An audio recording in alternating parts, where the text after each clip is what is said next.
Welcome back to the Pro Shot Hockey Show on the special holiday edition of the show.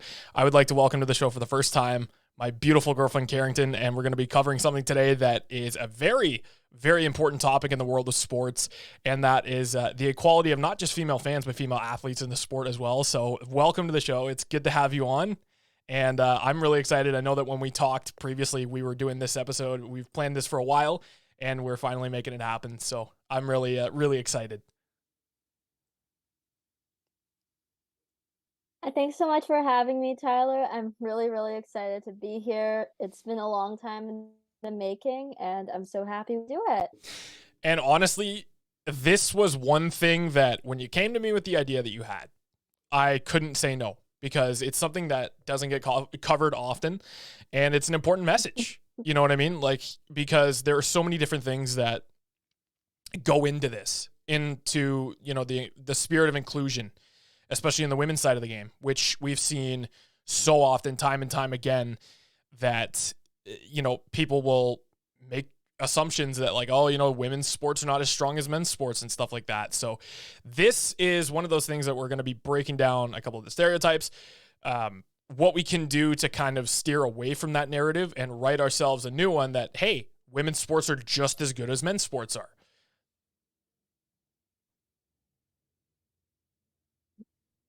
Yeah, 100%. Something that I've noticed in sports in general, when they're women's sports, we've been seeing it played many times, especially in recent years, women fighting to have equal pay and equal standing with the men because unfortunately in too many sports it's not, and women are treated lower than men, even if performance wise they should be getting paid equal or in some cases even more than men. And on the whole, there's a lot of stereotypes about women who watch sports and women who play sports in general. um as a female fan, you get good with all these stereotypes about how you act or why you watched a game. And I think it's important to break down those stereotypes and make sure that every fan's voice has an equal voice within sports. I 100% agree with that. And seeing that firsthand, the way especially that the fans are treated, the female fans are treated, it's quite a bit different. And to be completely honest with you, it's a little bit embarrassing because, you have your typical fans who are usually, Mm-hmm. usually guys who are involved in the sport and whatever. And then of course you have our female fans who are just as important. Not all female fans are going to be like, oh, this player's hot and this player's whatever, whatever, whatever. That's just not the way. So, from your experience Mm-hmm. being a diehard Winnipeg Jets fan, by the way, yeah, I know. What has it been like just being able to Good say that show.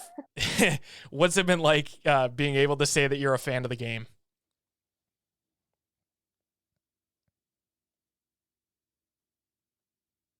um as a when I was starting out as a hockey fan, it was definitely difficult because it was hard to really find fans that respected my voice as a female fan.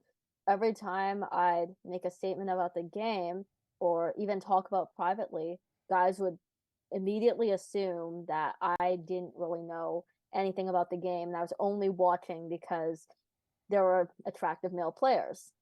And I like this was on the time. This was shortly before I met you. Actually, I went on to long story, long story. I went on to there because I just wanted people to go hockey with, and the one of the first people I found asked me like, "Are you a girl?" And I said, "Yeah, I'm a girl." And the thing he says to me was, "Oh, do you play, or are you just a puck bunny?"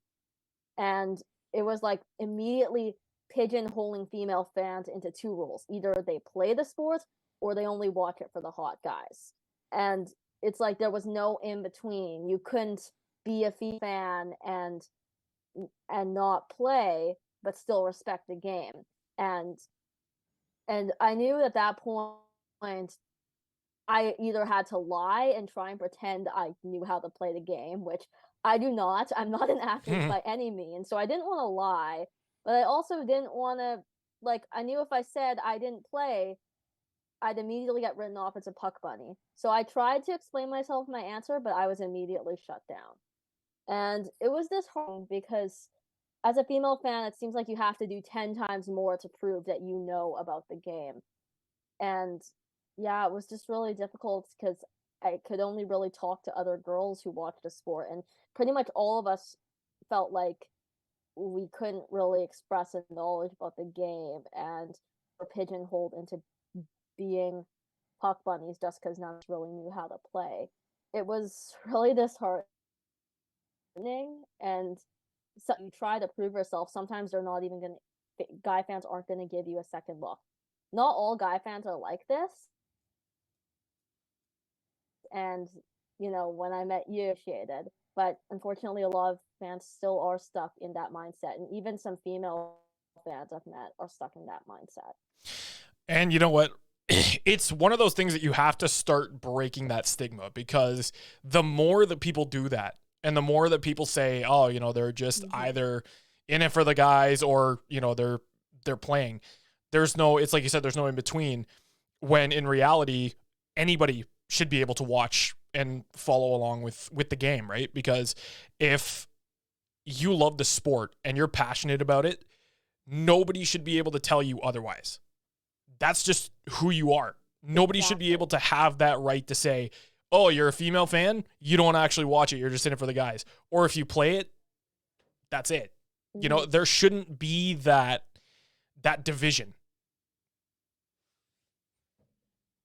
Yeah, I totally agree. There really shouldn't be that division between what is a fan and what's not. And there's also it's also making the assumption that it's making an assumption that girls can only watch sports for the looks, and that it's also narrow barring off the possibility that guys would ever watch a sport because they're attracted to the guys, when that's shutting out a whole other community of people, because it's assuming only heterosexual straight men can enjoy watching sports for the actual sport. And it's like acting as if men can't like sports because they find people attractive, and women can't like sports because they like to watch the sport itself. It's like shutting off a whole community of people. And I think however you get into the sport, it shouldn't be discriminated against, because people get into all kinds of sports for all different reasons. Like a lot of people started watching Formula One, for instance, because of Drive to Survive, and it's brought a whole new legion of fans to sports that wouldn't have otherwise watched. We can't really say that it's bad that people are watching Formula One because of Drive to Survive, because it's made Formula One more popular than ever. Sure, you can say it's all people know that Drive to Survive isn't fully true to reality. It's heavily edited, but it doesn't if we say if we discredit people for starting to watch the sport because of how they got into the sport, that's shutting off communities of people that would otherwise help grow the game. And I 100% agree. And I was going to bring that into the next topic. Should it matter how you get interested in the game? I don't think it should. Like, I mean, obviously, I do think it's better if you're watching something to if you're really passionate, to get to know how the game works, because personally I find watching hockey is a lot more engaging when I actually know all the ins and outs, how the game works, how what's a good play, what's not a good play. It makes a game a lot more engaging. But at the same time, if we say, oh, if you got into Formula One because of Drive to Survive, or if you got into soccer just because you saw a few edits on TikTok, you are not a valid fan. That's shutting out whole communities of people that might never watch guys. And the thing is, with sports, a big part of sports being maintained, having that relevance, is to grow the game with people that would otherwise watch the game. It's just the same as with musical acts. Musical acts often have to reinvent themselves to reach out to new audiences that at the start of their career wouldn't have given them another look. Like, for example, I was a big One Direction fan, and when they started, they were mostly making, teeny bopper love songs, and a lot of people wrote them off as just that. But then when they started diversifying their music, trying new genres, doing maturing in their sound, people that didn't pay any attention to One Direction started listening to them. That's the same thing with sports. Even though you can't fundamentally change a sport completely, because if you change it too much, it becomes a whole other sport. There's the idea of reaching out to new audiences. The truth is, the game of hockey still has to grow in a lot of places, and if we are shutting out anyone that doesn't fit the mold of what a fan should be, or anyone that's joining the game or learning about it through a way that might not fit how people think it one should learn about the game, that's shutting out potentially hundreds, thousands, maybe even millions of fans that could grow the game and help promote it. And that'll just leave, it'll feel like hockey's stuck in one place, or any sport for that matter. So I don't really think it should matter how someone gets into a game, as long as they show passion about the game and really want to learn more. I don't think we should shut anyone out regardless of how they learned about it. It's all about breaking the mold, because if we stick to these stereotypes, like you mentioned, if we stick to these stereotypes, what is the chance that the game is going to grow? If you have to be, a white male who's in anywhere from 20 to 55, you're not going to grow the game like that. With programs that, and I want to use Canadian Tire as an example, right? Because they made the Jumpstart program for not just for young men and boys, but for also women and young girls who are aspiring to be hockey players. And they help them through those community programs. And that's one thing that I will completely pride Canadian Tire on, is that they're very, very inclusive with everybody in the community. It doesn't matter who you are. It doesn't matter what you believe in, how you got interested in the sport. They want to help you reach that potential. And if you want to play, if you want to learn more about the game, that is one of the great ways to do it, is through community programs like that. Mm-hmm.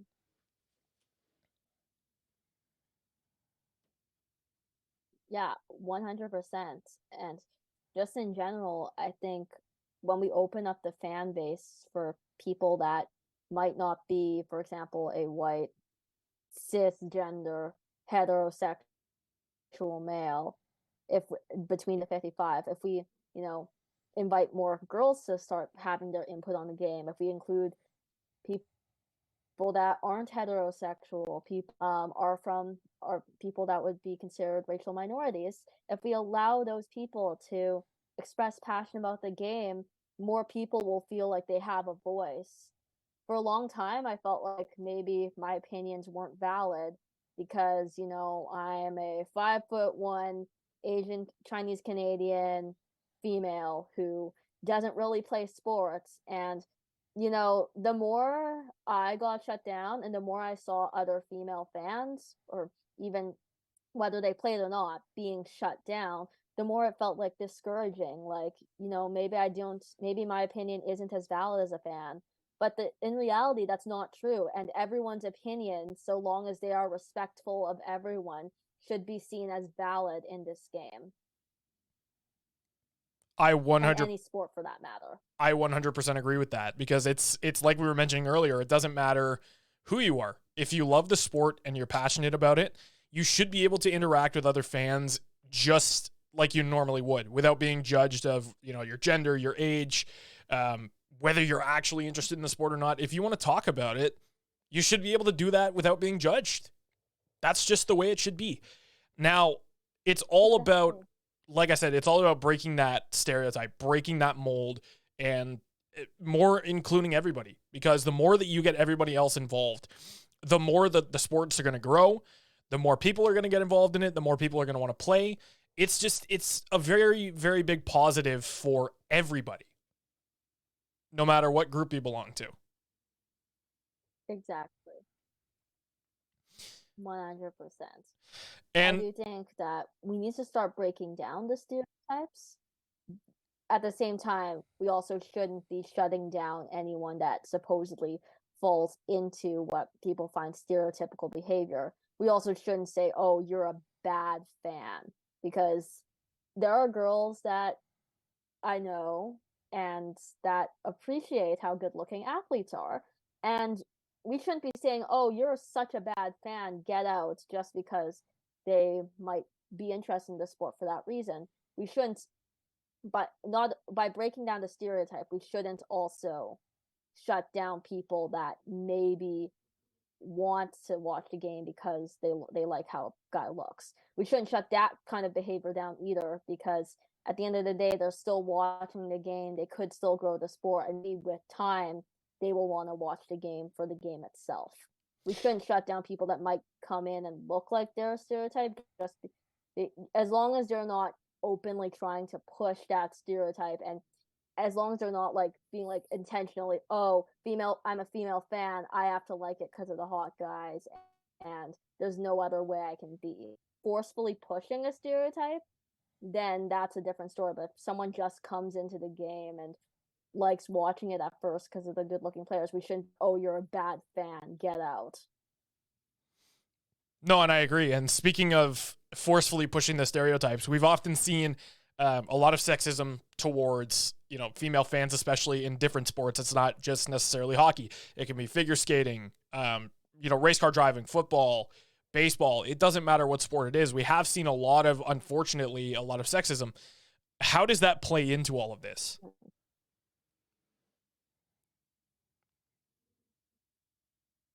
I think it's sports because, for example, there are some sports where it's male fans that aren't as welcomed.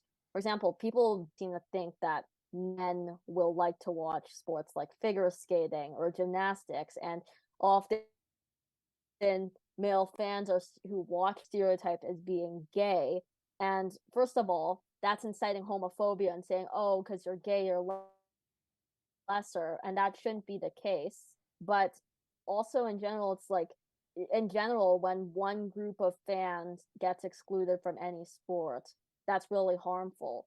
Because if, for example, say a heterosexual man likes watching figure skating, and people are immediately like making assumptions about what he's like just because of that, no, he just likes the sport, and we shouldn't be excluding anyone because of that. And then with race car driving, as I mentioned, Formula One and Drive to Survive, it's blown up and there's a lot more female fans now than there were before. But,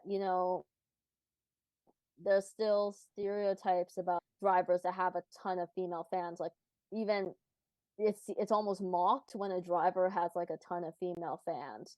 For example, drivers like Lando Norris and Charles Leclerc are known for having a pretty big legion of female fans, and there are so many people that will go on there and say, "Oh, they're just pretty boys, and that's all they're just known for being pretty boys and not for their driving abilities." It's like if you're a chick magnet as an athlete, there's still if a lot, and it's like you get mocked if a lot of your fans are female as well, which I just don't get. And then even with football and soccer in some countries. Now, soccer is an interesting case because here in North America, I know a lot of guys stereotype soccer as being a game for sissies, and the game is more popular with women here than it is with men. And I know this, and it shouldn't be that way. And meanwhile, in countries like Europe and Latin America, soccer is seen as like the number one man's game. And even though women watch it, there's still a lot more of us know. I was in a class recently where we discussed language and gender. It was an amazing course, and one of the girls in that when they were studying in England, girls actually didn't play soccer. They played another game because soccer was actually too rough of a game for the girls. And it's like, so sexism kind of plays into almost every single sport out there, but it's not always that female fans are lesser, and it can even change depending on geographical context. But unfortunately, sexism is always there, whether you're playing or you're a fan. And I think it's time we change that. And I 100% don't disagree with that. And there was something that you said a couple of minutes ago that kind of hit with me. And that's that when a couple of your classmates were studying in England, they had to play a sport because it was considered, too rough for them. that brings me back to women's hockey. So everybody seems to think that, oh, it's if it's women's hockey, it's not as fun, they're not as rough and whatever. I don't know if they have been able to watch the Olympics or any sort of international event or in the NWHL. That proves otherwise, because even though there's not as many big hits being thrown or there's not as many, gritty plays being made in the game, there's still a lot more that can be done. You know what I mean? Like, there's still a lot of physicality in the women's game as well, which is something that all of us are very proud of, especially as a Canadian fan myself. It's something that, I've watched it and I'm just like, I don't see what people are talking about here. Hmm. Exactly. I actually went to a school. I'm a proud graduate of Balmoral Hall School in Winnipeg, and we have our prep hockey team, the BH Blazers, and quite a few of my classmates played on this team. And I cannot I cannot disagree more when people say it's not as rough, it's not as challenging, it's not as taxing, because these classmates of mine, they would go they often had to leave school an hour early every single day to get enough practice time. They'd be training like crazy, long hours, rough games. Injuries still happened in the women's game. It's no less injury prone. Quite a few people I know got like pretty badly injured. So it's not that the game isn't less rough. People just believe that, oh, because it's women, it can't be as tough of a game, when the experiences I saw with my classmates and with women's hockey players in general said otherwise. And it couldn't be further from the truth when people say that it's not tough, because I can tell you firsthand, I know people who have played on the women's teams, right? Who I've actually gotten the chance to interview for school projects or things like that. And when I was talking to them, it was really eye-opening, because though it may not seem as physical as the men's game, it's still really, really physical. Hockey's just a physical game in general. And just because women are Mhm. perceived as not as tough, Yeah, that is not the case. Certainly not the case. absolutely not. And in fact, it almost seems like the way some of my the way some female hockey players I knew talked, it's like you almost have to be tougher, especially on the mental end. You almost have to be tougher to play women's hockey, because you're gonna be judged from the get go. So not only the physical aspect, but the mental aspect is almost, some would say, tougher, because of the stereotypes that are already being piled on you, all the people, and the fact you have to fight to get your game an equal voice. A lot of people don't pay attention to women's hockey until it's the Olympic Games, and thus it's not only the physical fight, but it's the mental fight, the social fight. All that has to be you have to be so tough in all those areas. So we cannot no one can say that women don't work as hard to play hockey as men, or that's not as difficult, because not only on the physical side they have to be really tough, but also mentally they have to be really tough, because they have to deal with all the stereotypes about what they're supposed to be. And dealing with the stereotypes. Let's say that, you are a female athlete or you're a female fan of whichever sport, Mhm. and you are in a situation where you're facing some form of sexism. What do you do with that? How do you overcome that? And how do you just kind of not let that bother you?